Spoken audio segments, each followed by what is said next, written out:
Discover Help presents Stress-Free Living with Ray Samich and Mr. Stress-Free Ratanjit S. Sandhi. This audio program is an unscripted and unrehearsed conversation between Ray and Ratanjit. It is shared with you in hope of adding value to your life. We encourage you to listen to this program in its entirety to receive the full impact of its message. Sit back, relax, open your heart, mind, and soul to this edition of Stress-Free Living.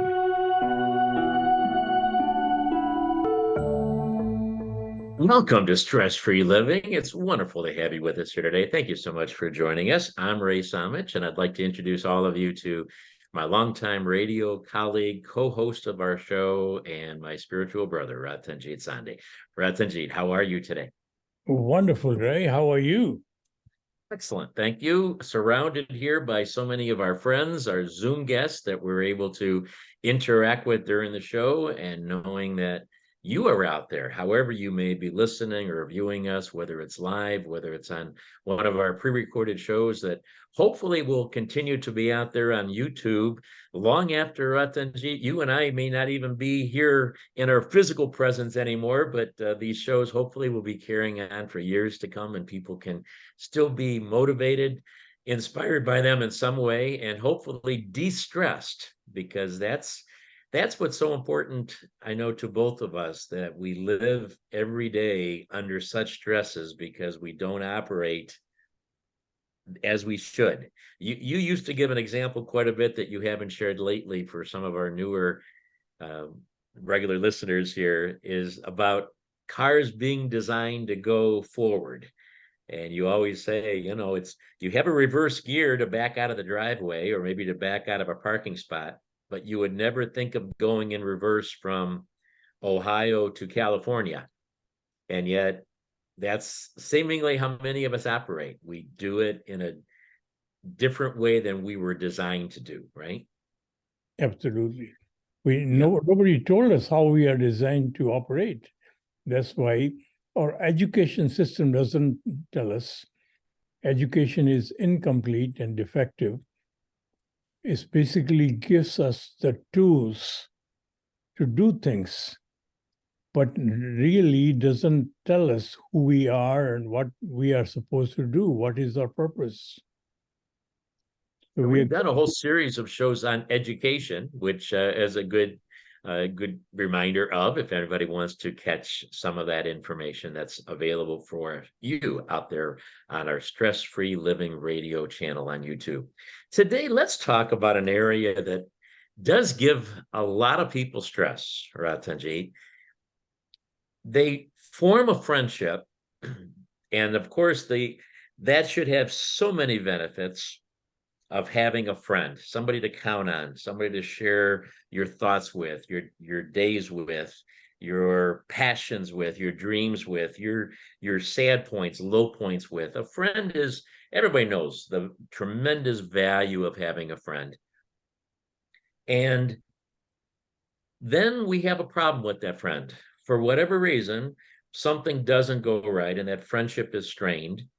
Sometimes we're very stressed to try to bring it back on course, and sometimes we do, and sometimes we don't. And sometimes, crazily, that friendship changes into somebody that we despise. And what used to be a friend is now an enemy. And sometimes it works in reverse. Sometimes it's somebody that we really dislike and we really have a problem with them. And then somehow that merges over into a friendship. So I wanted to talk about, if that happens, is there a reason why it's happening? Is the friendship more about the relationship with another, or is the friendship more about what we need and who we are and what we're craving? And is that why it changes? Because we've changed, because our needs have changed, and our dreams and goals have changed, and now that other person who used to fit into it doesn't fit into it. How can we explain that somebody who was so treasured suddenly becomes not only untreasured, but maybe an enemy? Yeah, fundamentally, Ray, you simply cannot have friends. A lot of people are going to dispute this. I have friends. I have 40 friends. I have I have 20 friends. I have 1,000 friends. I have friends. I'm surrounded by friends. Look at my birthday party. I have so many people who wish me, bring me gifts, and so I have friends. How can you say you cannot have friends? Basically, psychologically, this is again going in reverse. We are designed not to have friends, but to be friends. So when you are being a friend rather than having a friend, there is psychologically your thinking, your whole thing changes. When you are being a friend, you are serving a friend. You are not judging a friend.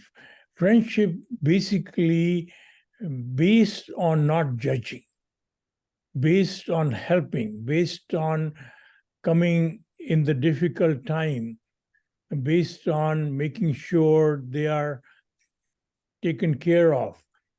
So again, when you are understanding the basic fact that there's only way a friendship happens is when I park myself in the mindset of being a friend means adding value.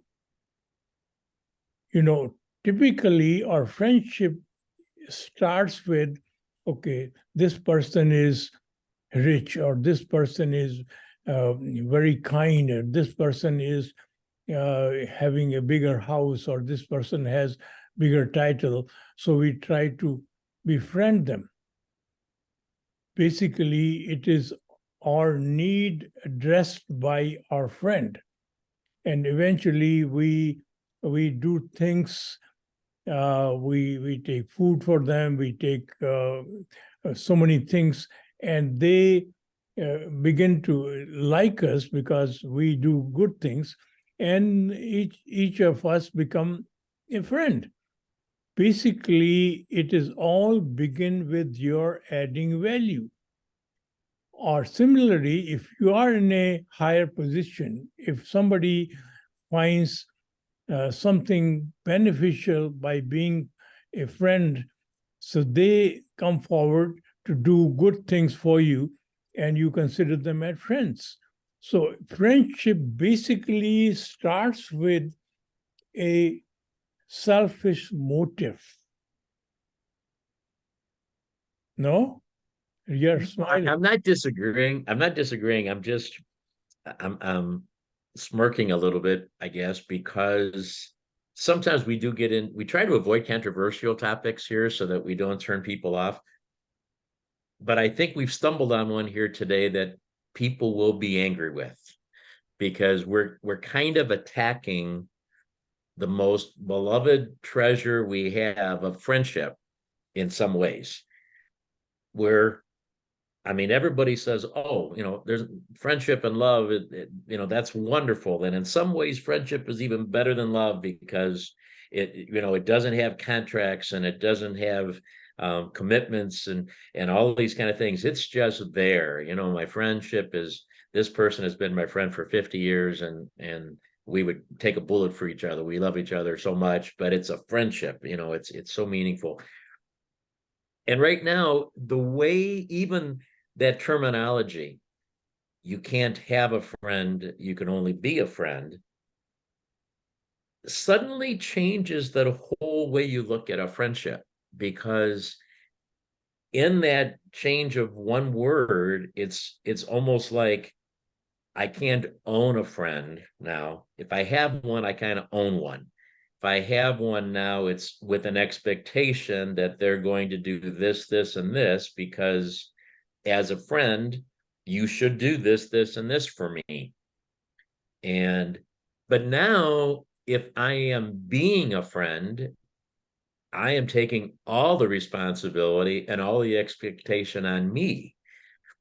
So now it is transferring all the responsibility that I would expect from somebody else and putting it 100% on me, and implying in the process that the whole reason we want to have a friend is for getting things out of it, like you said, because somebody knows the boss and I can use that person, or somebody has a nicer house that we can go to, or more money that they can take me to movies and travel with, and all these things.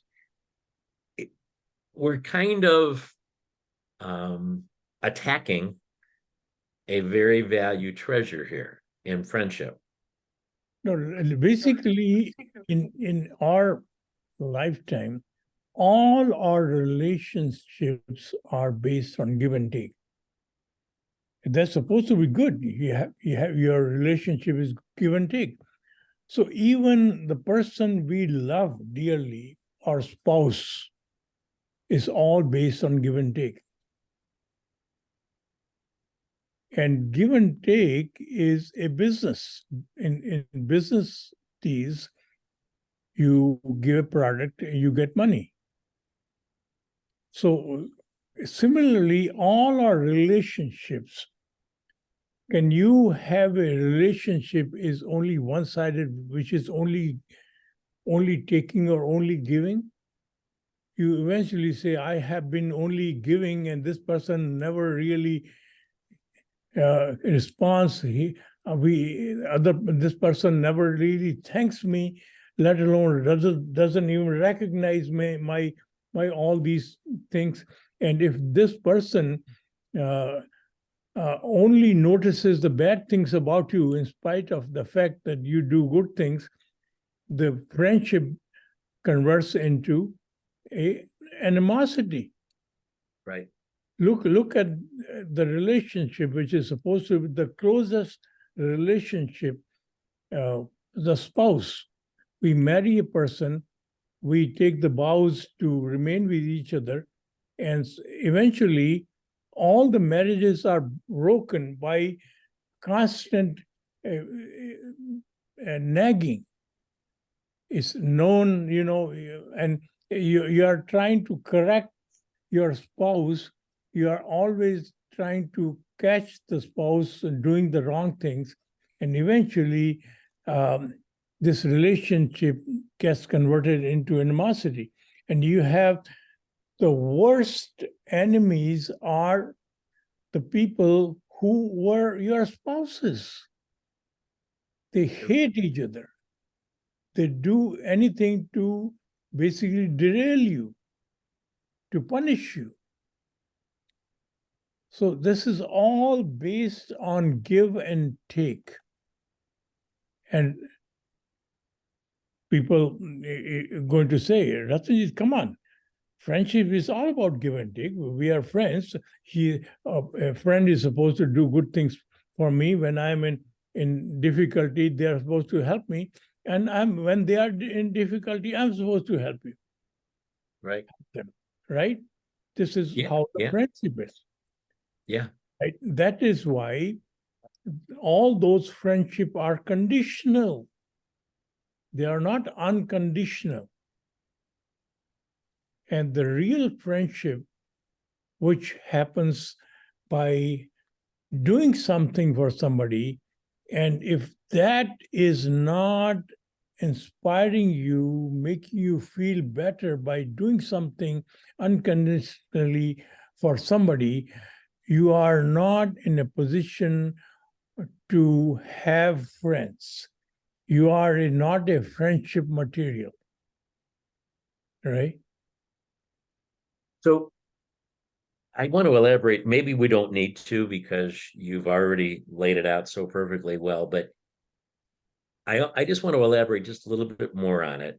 And because I think this is such an important point to drive home today and for me to understand. And as you give those examples, I think in my mind, the number of people, wherever it may be, coworkers and people that in school, when I was in school, people, you see in church or whatever it is, good people, and they come back and they say, do you think this is fair?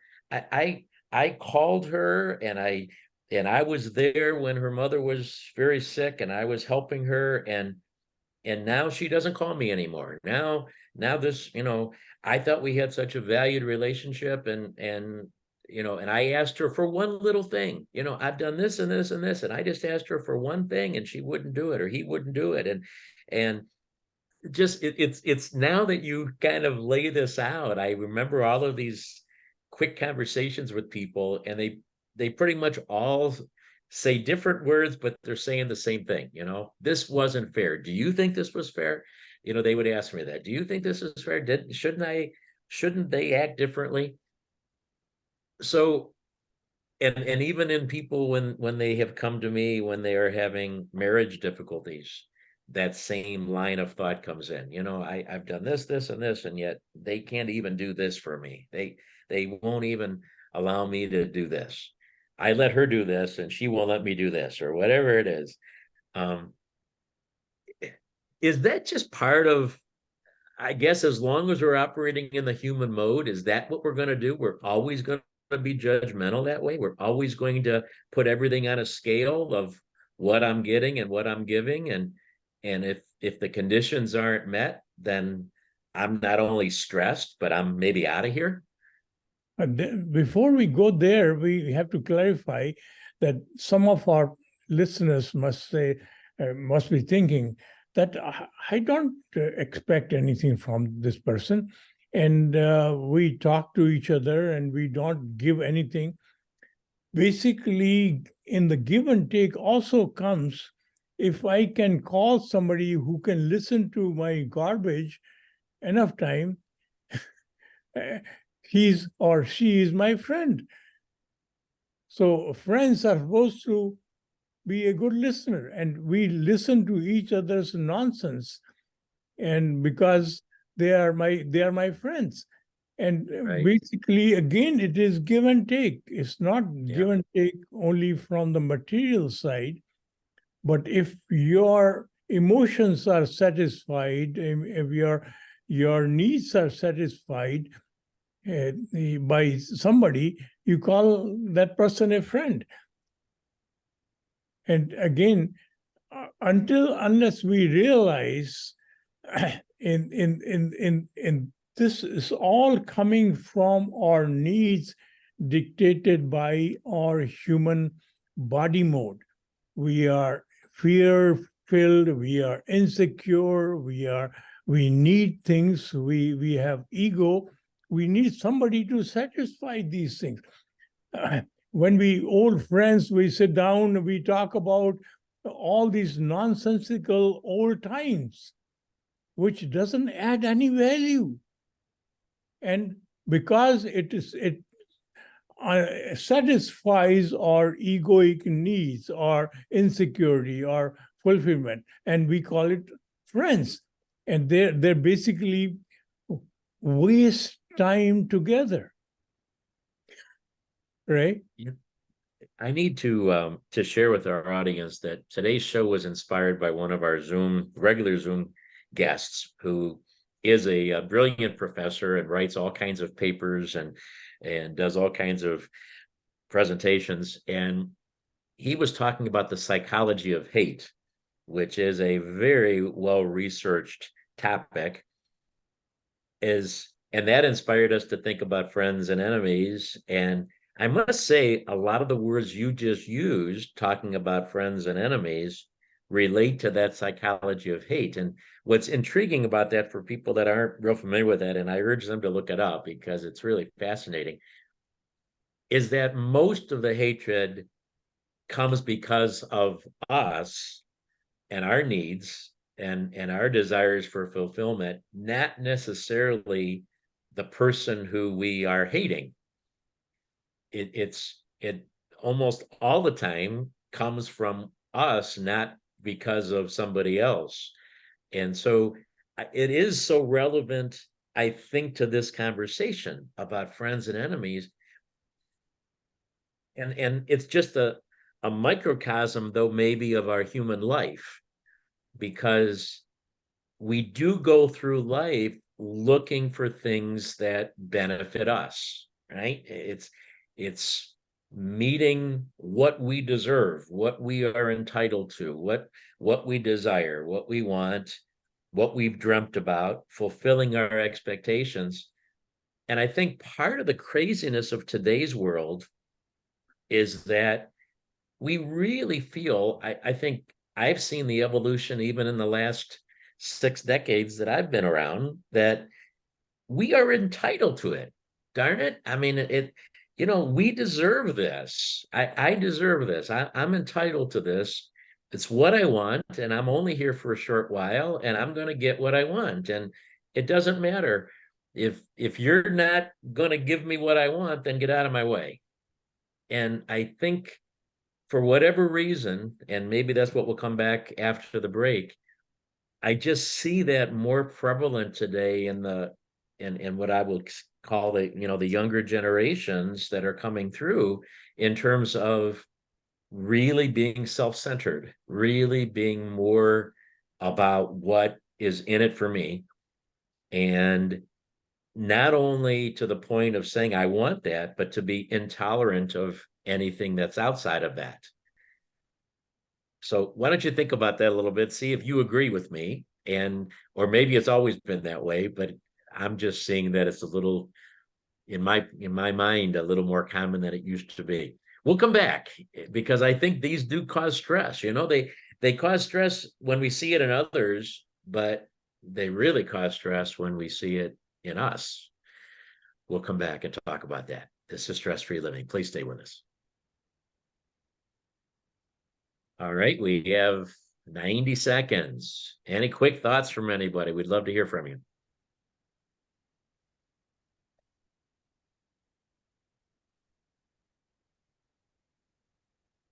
Unmute and Yeah, this is your turn. Anybody?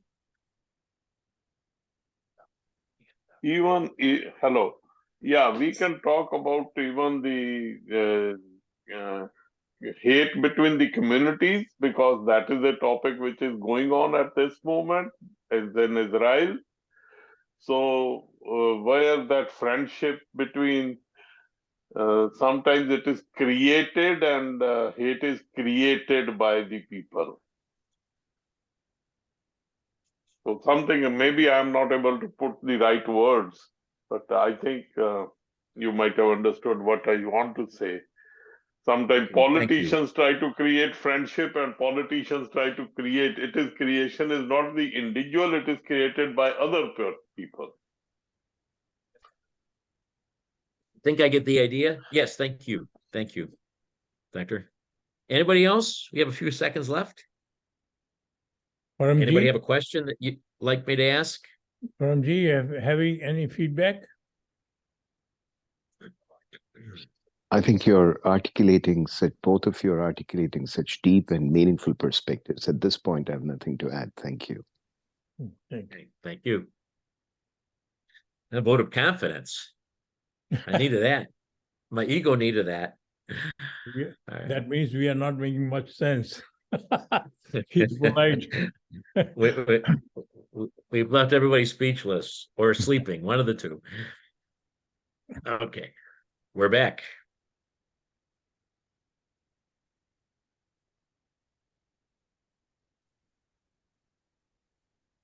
We are back on Stress Free Living.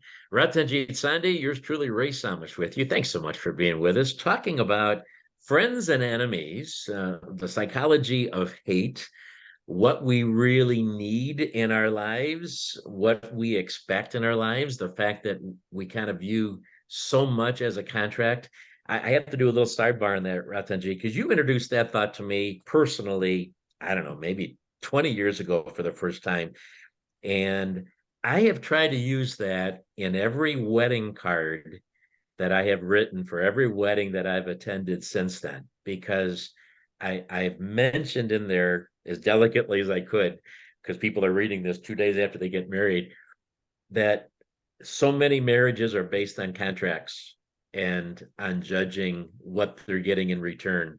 And I try to think of a much more eloquent way of presenting it than I'm doing here, but I introduce that thought to people because I think that is so powerful. If you go into any relationship looking more about what I receive than what I'm giving, except in business where that goes on every day. But if you're trying to do a personal relationship based on give and take, based on a trade, I think it is our human nature to always be evaluating, judging if we are getting back as much as we're giving. And it's almost destined to fail, isn't it? It's almost inevitable that at some point the other person will not meet our expectations on this trade. And even if it doesn't end the marriage, it certainly provokes a lot of stress and tension and probably a lot of arguments. So I want to thank you because I hope that that's helped a lot of other people. Maybe it isn't the best time to talk about it when they first get married, but then again, maybe it is. There is another thing, another aspect of this. There are some people who are friend material. There's something about them, you want to be friend with them, you like them. Although they have not done anything for you, or somehow their presence make you feel comfortable, their demeanor, the way of talking, the whole thing. So the thought is that until you are basically in love with yourself, you are able to find a friend within you, you are not the friend material. Until that allows you to be peaceful, that allows you to be secure. And all this happens when you find peace within you, when you find goodness within you. And this goodness becomes a fragrance, and you spread that fragrance of goodness and whoever you come across. So this happens. You find so many people, they are really what I call as friend material. So that is also true. So until you are in a position to find goodness in you, you cannot find goodness in others. So when you find goodness in you, you begin to notice goodness in others in spite of their bad habits, their bad behavior. And you become friends with them, and you are able to influence them. You are able to make certain changes in them because of your goodness rubbing out on the others, right? As you've outlined that, it's probably the exact opposite of what we're doing. When we are seeking friends, we haven't found goodness within us to say, okay, now I'm ready to look for a friend.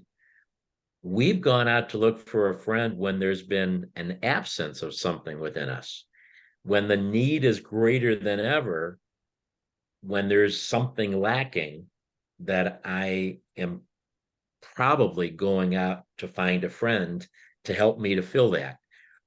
And it's maybe they've become evolved into bigger and better friendships along the way, and hopefully that's the case, and I think many of them have.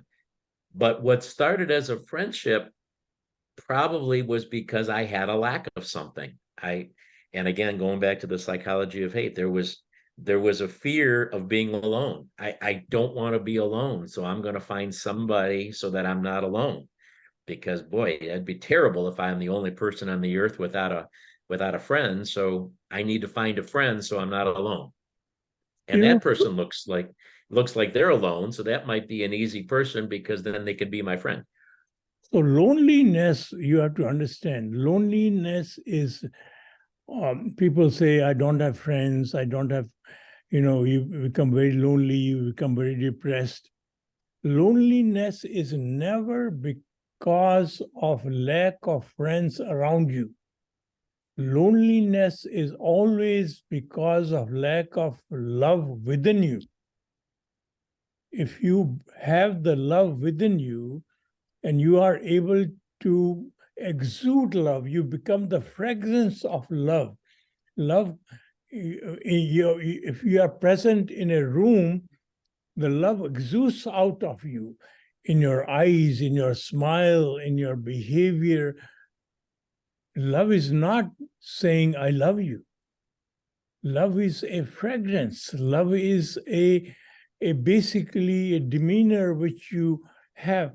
So once you find love within you, you are never lonely.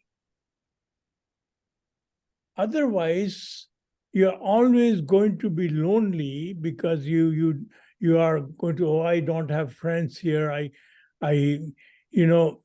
So I came to this country in 1968, not even a single human being I knew. But I was never lonely. Loneliness is not because of lack of friends around you. Loneliness is always because of lack of friend within you. Loneliness is always because of lack of love within you. Loneliness of lack of peace within you. Loneliness is back a lack of goodness within you. Right? That's so powerful. That may be the biggest takeaway from today's show, just the power of those words. It explains a lot too. It really does, because again, if we're surrounded by people and yet we still feel alone, they're coming all over. They come out of the woodwork, as the expression says, and they're calling and they're visiting, trying to make people feel better and more helpful. And then the person is still terribly alone and sad and depressed. And yet you say, gee, why can't we make this person feel better? You're surrounded by loved ones, you're surrounded by family and people who really care about you, and yet they still feel miserable. Or maybe they feel slightly better, but they're still not how they should feel, considering the love and attention that they're getting.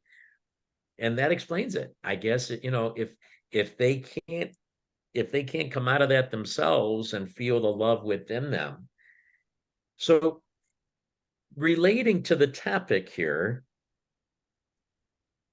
I guess it's easy to see friends and enemies. That distinction is really not based on that other person. It's based on us, isn't it? It's based on how we are viewing and how we are acting in that relationship that determines if any person can be a friend or an enemy. That may be not always the case, as I'm saying it, because there are some people that are just, dastardly against us for whatever reason. But for the most part, just genuinely choosing people, we choose our friends, and that person may be a friend or may be an enemy, just depending on our rationalization of what we're looking for at that time. We talk about people being prejudiced. So I look different. I tie a turban because I'm a Sikh, and so a lot of people, I what you call is discrimination. I always have that feeling from people who do not understand me. But basically, it is my responsibility. Basically, when they feel uncomfortable with me, obviously they do not know much about me. So when they begin to know about who I am, why I do what I do, they become friends.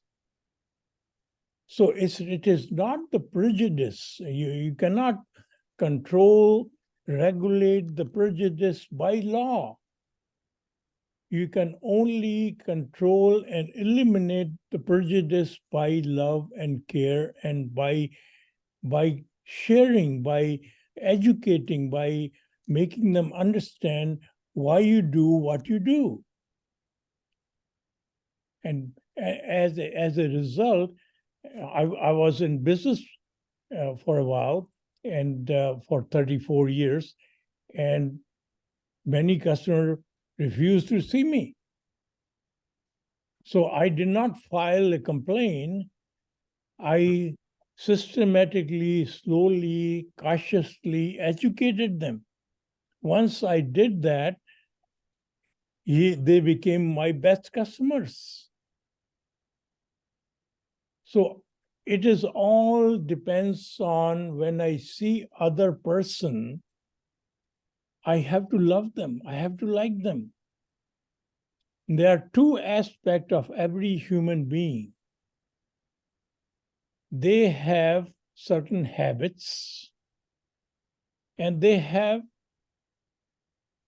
universal one energy which is enlivening them, universal power.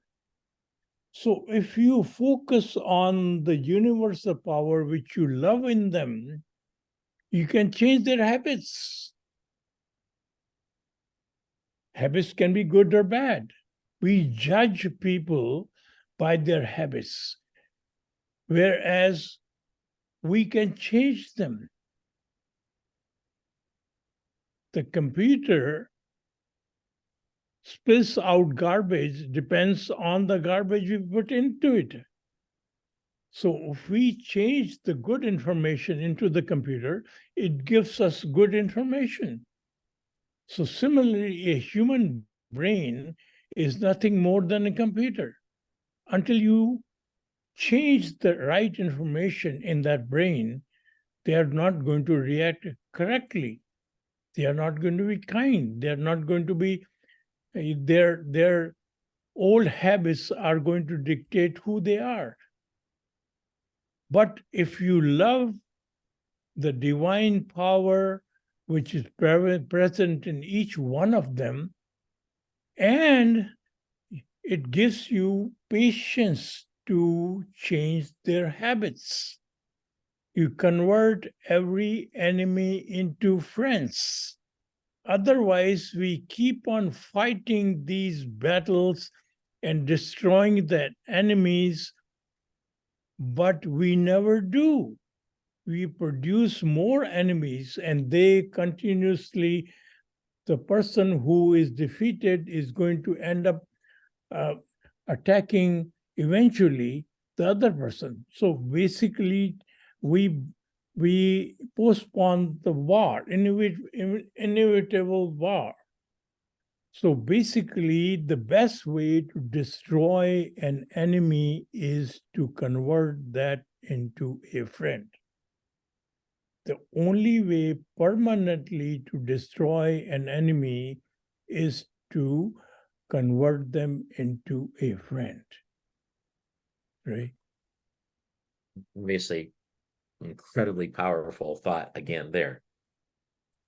Everything you're talking about, though, okay, even when you've gone a little dangerously over the line to say, we can change others if we see them as the divine, and that we realize they're only doing, bad habits, and so we can influence their habits by them seeing how we are. Even when you go over into those other things, it takes us to be willing to bear that responsibility, to have that acceptance of what we can control and what we can't, the acceptance of who we are and who we aren't, and all those other kind of things. It takes effort on our part, right? I mean, it takes some reality checks. It takes some acknowledgments and willingness to accept and move on. And then it takes a plan of action of, this is what I'm going to do and how I'm going to live, and what I'm going to put at the center of my life.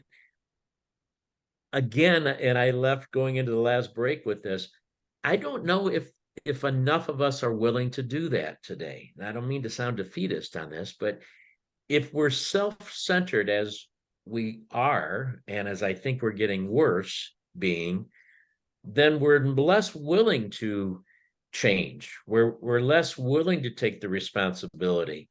It's a take me as I am mentality. This is me, love it or leave it. This is, it's all about what I want. It's all about who I'm looking for and what my desires are or what my dreams are. And if you can help me get there, great. If you can't, then get out of my way. It just seems that the responsibility that you're saying we need to take, the work that it really does take, that this is not an easy thing. This is a set of guidelines that we have to live by and agree to operate by and within. Do you think we're willing to do that? Do you think that most people right now, whether they're fighting hellacious wars or whether they're just trying to find a single friend and every level in between, do you think we're willing to get outside of thinking only about me? There's a crazy thought, and we have been always told by philosophers that a child is the father of human beings. Child is the best teacher. Right. Right? Yes. Now, right.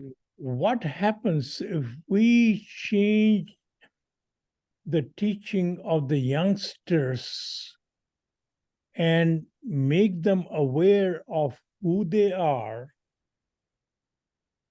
and the very early stage? So we embed them in their personal security by giving them the understanding they are the power which enlivens them. They are not the human body. And they begin to see the power which enlivens in others. And they begin to see that all these peoples are basically habits that can be changed. And they would change the habit of their parents. And as we change the building block of our society, one piece at a time, we will change the society. It is a slow process, but you cannot change an alert by telling them what they are wrong, by making the laws and punishing them and putting in the jail. You cannot do that. It has not worked. It is getting worse. And until we change the basic education fundamentally, because we know the character of a human being is formed before the age of 6. So before we give them mathematics, ABCD, reading, writing, all these tools, we should focus on giving them the core character of a human being. And by telling them who they are, by giving them the inner love, the inner confidence, the inner security, which only comes from knowing that you are the power, one power which enlivens everyone. So we do not tell them they are Christian, Muslims, Hindus, Sikhs, or any of these, because we tell them their religion is human and they can get further guidance from all these religious scriptures. Not that they are Hindus, Muslim, or anyone.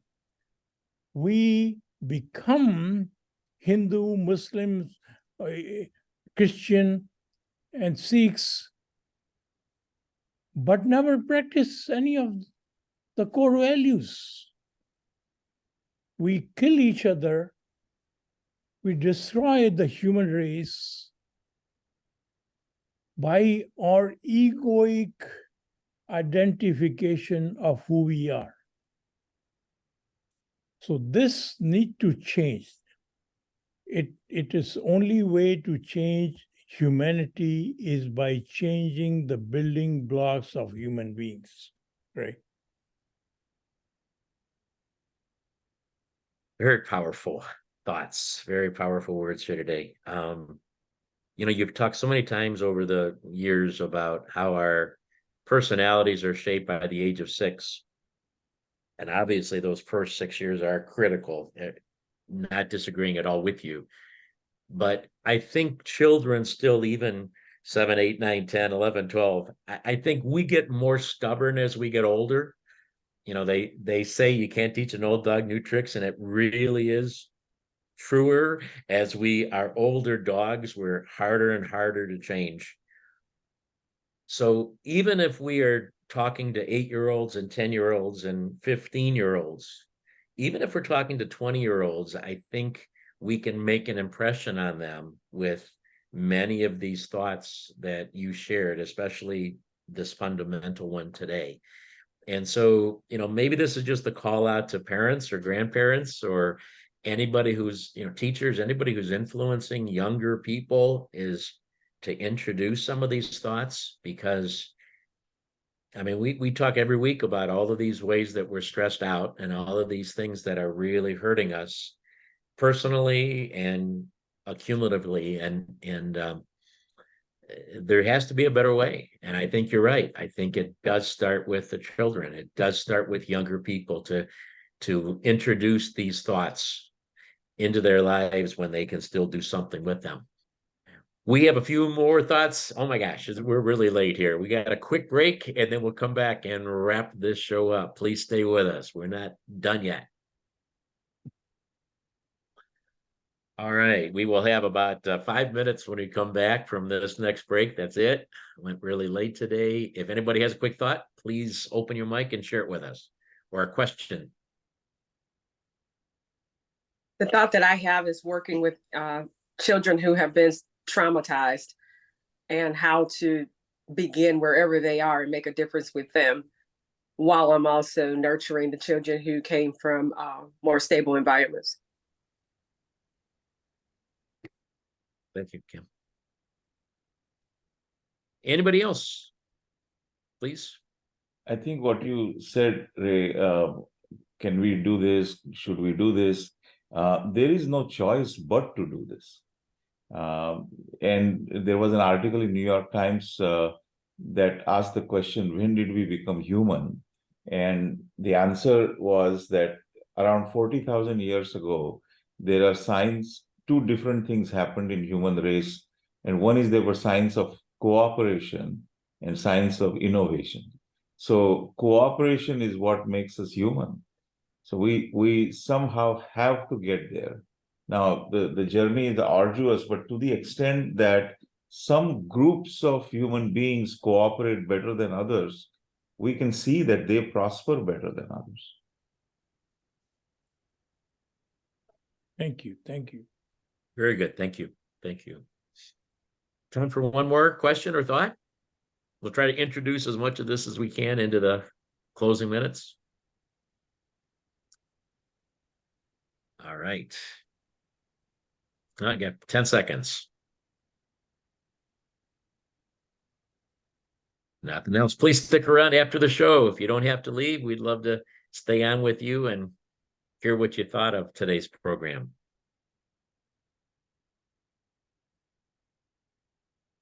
We are back on Stress Free Living. Ray Samich and Ratanjit Sandhi with you today. Thank you so much for being with us. Ratanjit, trying to wrap this up in the last closing minutes here.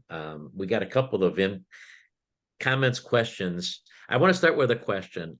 We ended the last section about talking with children, and obviously a child who is in a stable environment. He's in, hopefully he or she are in a household where one parent or 2 parents doesn't matter. There's an influence there of stability around them in their environment. but sadly, there are so many children growing up in less than stable environments, in violent homes, in distorted value households where things are just not going on with any kind of the stability of love and caring and peace that a child needs in its formative years. Is that, I know it's a whole big topic of its own, but is it possible, will those kids still be as receptive to this? Can they see through that agony that they're engaged in on a daily basis, and will this still penetrate? I remember when I was the chairman of the board of Project Love, a values in action entity, nonprofit entity, and principal of Collinwood High School in Cleveland came forward and he says, we have a very unusual problem with the girls. Their graduation rate is very low, close to 44, 45%. And they end up becoming pregnant, they are doing drugs, and they are from broken homes. So is there anything you can do? So we formulated a program called Believe to Achieve. And we have a counselor working with them one day a week. And eventually that we did not change the curriculum, we did not paint the school, or we did not redecorated anything. We basically ask fundamental question: who are they? What is the purpose of their life? Does their past define them? Does their color define them? So initially, there was not much of a reaction. Eventually, it started taking hold of them. And we, in that group, after 4 years of graduation, we found zero pregnancy and 80%, higher than 80% graduation. Many of them went to college, and you can make a difference. Once you ask these fundamental questions from any human being, we made them think. We made them their own counselor. We can dramatically change the way they think. We have to start with wherever it is possible to start. Although it is a long journey, but the way we are operating is ending up in basically worse than what we were yesterday. And which is a beautiful segue to the final thought, which was from one of our guests here, and I know you would agree with this. Part of he said, if you're asking, can we do this? Should we do this? Is it possible? If we have a defeatist attitude, like it's not even worth trying, his thought that he shared with us is that we have no choice. And he made an interesting point. He says, part of what defines humanity with all the studies is an element of cooperation between peoples. And you can't have cooperation between peoples if you are self-centered. If you only think about what's in it for me, then their cooperation is not on the table, because that requires a person to have empathy and to look at the needs of others as well. So I'm sure you agree with that. I mean, we have to do this. We have no choice but to start changing this tide. Basically, the old belief is the fittest of the strongest, survival of the fittest. That is wrong. Survival of the kindest is proven. When this, there was a section on 60 Minutes, survival of the kindest. It has to be worth watching. So until we become kind, until we become loving, the human race cannot survive. Right? All right, that's the way we determine who are friends and who are enemies, and it's really on us. And your earlier comment, you can't have a friend, you can only be a friend. What a show today. Ratanjit, thank you for incredible thoughts and love that you give to all of us all the time. And thank you to our wonderful Zoom guests and all of our listeners and viewers, wherever you may be. We so value you. We hope that we've added value to your life. Remember, we're all playing the same game. Have a great week. We'll talk to you again soon. All right, we are clear. Thank you, everybody, for all your inspirational ideas and questions. And now it's your turn. If anybody would like to add some additional thoughts or questions, please do. I was going to add to what Bhaisab said about survival of the fittest, the versus survival of the kindest. So there is actually this is a true anecdote.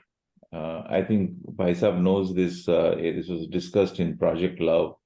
The two Columbine killers knew one girl who was always nice and charitable to them, and they confronted her first when they entered the building, and they told her to get away, and she survived. So survival of the kindest. Another thing is that survival of the fittest is now, generally speaking, discredited even in scientific community, because you don't have a priori knowledge of who the fittest person is. Out of 10 options, one survives, and we call that option the fittest. So survival of the fittest could very well be the survival of the kindest. You know, what happens is when we are insecure, when we are, so we as a counter, it's known that people, children who are bully, they are very insecure. They are not fittest. They sound fittest. The person who is fittest is the person who is very secure. And once you are secure, kindness exudes out of you. So the real fittest person is the person who is kinder, who is very secure, who is not based on egoic needs. So that happens only once you know who you are. You are not the human body, you are the force which enlivens the human body.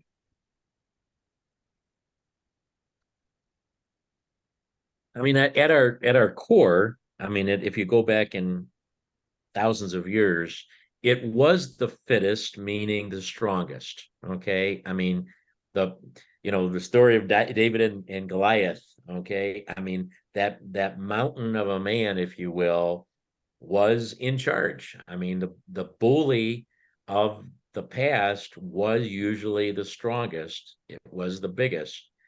I think as we've evolved as a humankind, I think as we respect far more than strength, and as we've realized that women are incredibly gifted and in fact, as you and I have talked about often, more capable of leadership and of other things than even men are. So as we've redefined what determines to be the fittest, I think, it's very obvious that there's a whole lot more to it than just strength. But you're bringing a whole different dimension to it when you get into the ego and the greed and the fears, because even if you're fit because you're smart or because you're educated or because you're wealthy or whatever it is, you can still have those, you can still be lonely. and that loneliness could still be because of those other factors. So it's intriguing how we could define fittest in the current world. It's drastically different than it was. Again, as the fittest is the one who has survived, not starting out. There is a saying in India that in the great flood, mighty trees are swept away, but the lowly moss survives. So sometimes a person who is humble and modest is the fittest person because that person survives. Don't see any dinosaurs around, do we? Right. We are becoming dinosaurs. Yeah, human dinosaurs, but I'm talking about the original ones. This AI technology is going to create new dinosaurs. Yeah, you are. It is amazing. For any of you not using that yet, check it out. It is both amazingly fantastical and terrifying at the same time.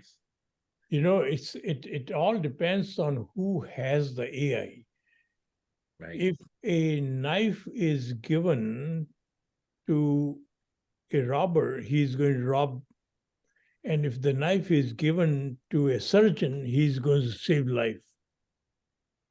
So it's not the AI technology which is bad, which it is our greed and our insecurity. When it is given to those people, it is going to be extremely harming. Right. Who else would like to weigh in? We haven't heard from many of you today. If you've got a thought, we'd love to.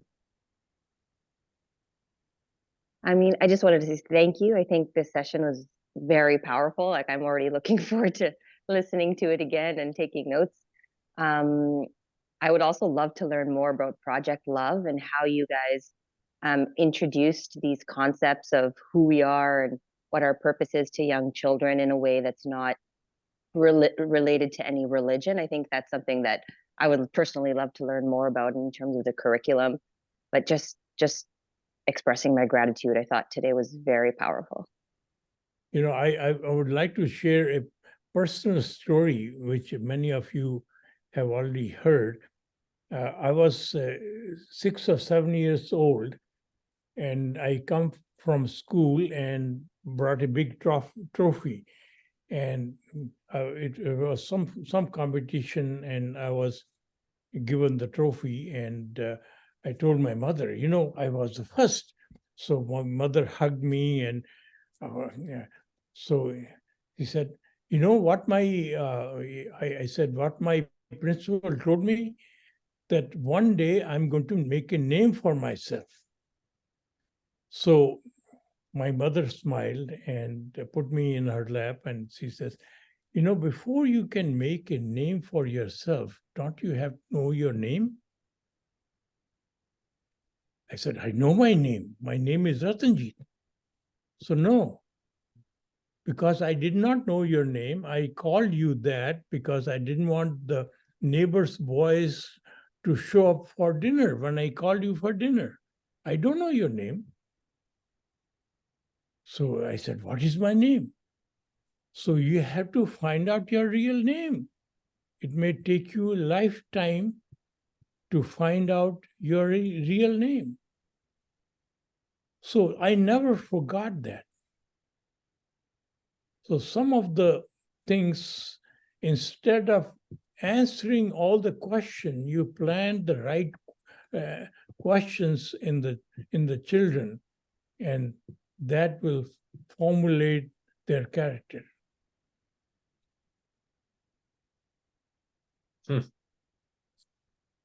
Thank you. I've heard that a dozen times, and I love it every time I hear it. It makes me really think.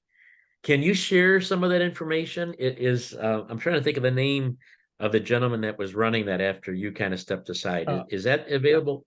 Yeah, his name is Stuart And Do it. Ray, Sudarshan, are you still there? Do Yes. you have his telephone number handy? Project Love. If you have it and you can email it to me, then I can email it to. Sudarshan was also one of the board members. Oh, we're really? Okay. I did not know that. Yeah, if you'd be kind enough to. I'll send you that number. Thank you. If you do that, and Reka, I'll share it with you. Awesome. Thank you. Okay. Yeah, I have Who it. else? Somewhere. Param, any thoughts today? Sure. Firstly, as I said, this was literally an ocean of wisdom and compassion and all of those beautiful things. So thank you so much for a beautiful show. I just wanted to reflect on my own experience. There was a time when I had been promoted several times to be made head of human resources for a company. I just had a year and a half worth of total experience, and I had been promoted to that position. So my promotion was not without its controversy. And there was a head of marketing research who took it upon herself to have me fired from the company. So she would collect anecdotal evidence of my incompetence, compile it systematically, and once or twice a month, she would visit the CEO's office and make a strong case for my dismissal and removal from this position, saying that my immaturity and incompetence was hurting the organization. But she was a person of such sterling character that she would then march straight to my office and tell me that she was with the CEO advocating for my dismissal. I think one of the amazing things I did at that time was to request her to be my coach. And I said, I want you to sit down and tell me why you're so convinced that I need to be fired. And I would take copious notes based on what she said and made her an ally rather than see her as an enemy. And that defining experience, and I think I was very young since I had just graduated and had a year and a half of work experience, became a template for me to transcend this polarity between friendship and enmity. As a result of her advice and coaching, I ended up getting the Manager of the Year award for 3 consecutive years from the parent company. And every time I had to receive the award, I had her come on stage with me, and I said, she's the one who really deserves it. Early in life, I learned that this polarity, and Osho talks about this, that in our ordinary state of consciousness, every state like friendship carries enmity with it. It's precise opposite. And love carries hate with it. And Ratanjit spoke about how love affairs become really, Osho says, your soulmates become cellmates. You're literally in a prison of your own making. And it goes from it's whatever it is to its opposite. And there's a spiritual form of the same thing, which Ratanjit talked about very beautifully, where friendship, love, these are not a matter of relationships between people, but you attain to them as a state of being. When you become love as a state of being, and when you become friendship as a state of being, Ratanjit spoke about it as a fragrance, and I think that's so beautiful. I want to conclude with Osho's thought that he said, whenever there's a civil war going on inside, the enemy appears outside. And what he was referring to is the fact that our current ways of raising children create self-hate in them. We all grow up learning to hate ourselves at some level. And below, when you remove all the layers of how we feel about ourselves. And our relationship with others reflect how we feel towards ourselves. We treat others the way we treat ourselves. And this self-hate is something that is constantly there. And it becomes the seed of all the inimical relationships that we tend to have. So a great challenge facing all of us is, how do we raise children to accept and love themselves for who they are? Thank you. Beautiful. Beautiful. I have the phone number. So a phone number is 216.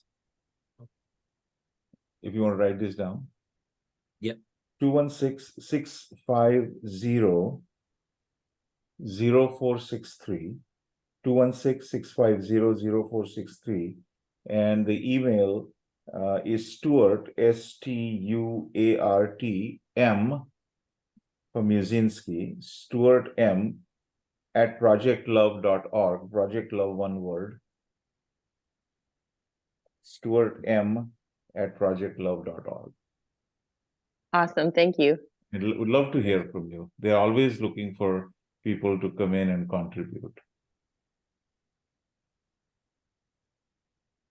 Let's see, haven't heard from Liz or Sandy. Any thoughts from anybody? If you are so inclined. Sure. I just want to, I'm a mom of a 7-year-old, and I've just really taken to heart the theme of parenting in a way that doesn't serve my ego, but brings out the divine force in me and in my daughter. And I've just have picked up this theme throughout, I would say maybe the past few weeks. And I'm reading a book titled Conscious Parenting on that same topic.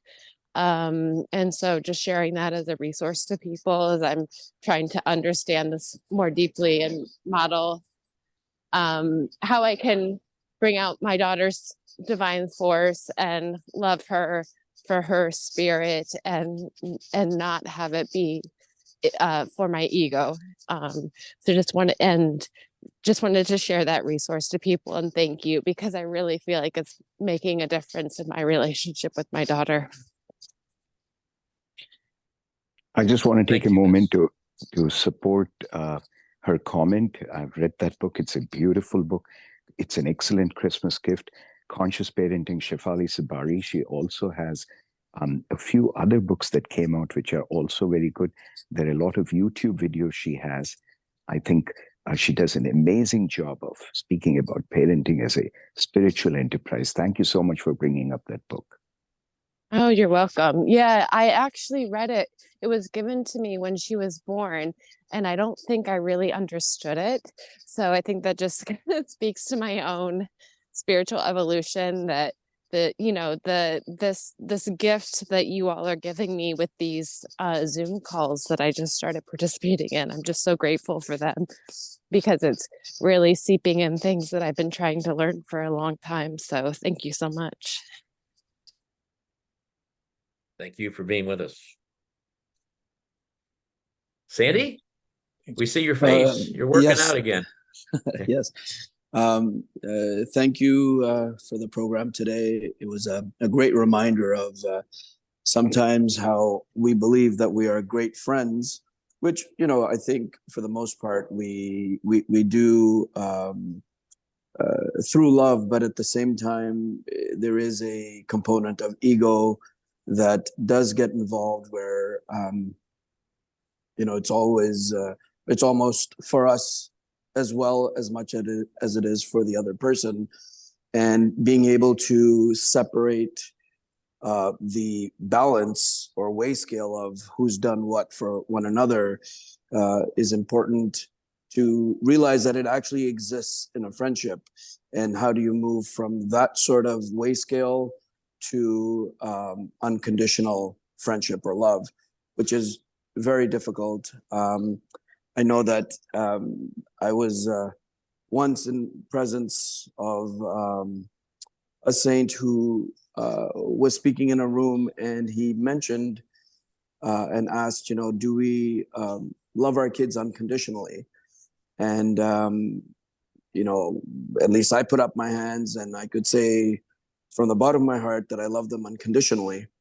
And no matter who's doing, out of the 3 boys I have, doesn't matter what their grades are, doesn't matter what their behaviors are as a parent, we love them unconditionally.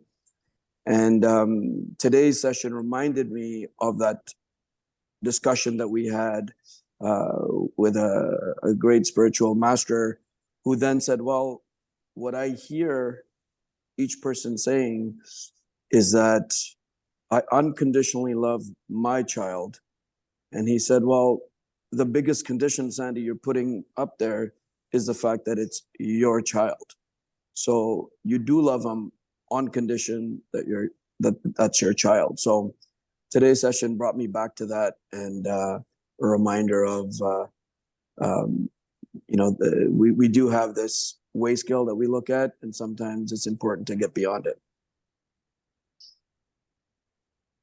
Very good. Very love that. I love that condition that we love them unconditionally based on, right? We love them unconditionally, but only because they're our child. That's really good. You know, Really there is another side of love. Stop loving and become love. There's a major difference. Egoic love is always loving.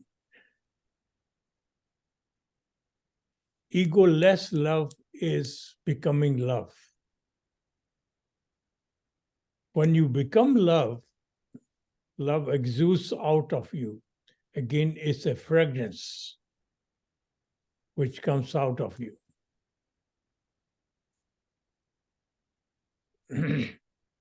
So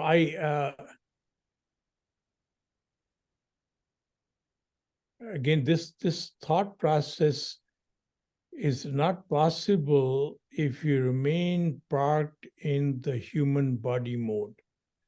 You can say all you want that I don't have ego, I don't have insecurity, I don't have greed, I don't have all those things. They only disappear once you let your brain be operated by the universal force within you. Otherwise, it remains a exercise of denial, of not saying that I don't have ego is the biggest ego. When you become humble, it is the biggest ego. Until it is coming out of you as a fragrance, it is not, you have not become love. You know, when you take this human body, once it becomes one, it acts as one. So when you have a scratch on your nose, your finger comes and scratches it. Once you have a scratch on your finger, do you expect your nose to come and scratch you? That's what we do in our real life. When we do goodness to one person, he or she is supposed to do good to us. Whereas in the universe, which is operated as one, you scratch the nose, and once you have scratch on your finger, some other part is going to come and scratch you. So when you do goodness in one person, somebody totally stranger may end up doing goodness to you.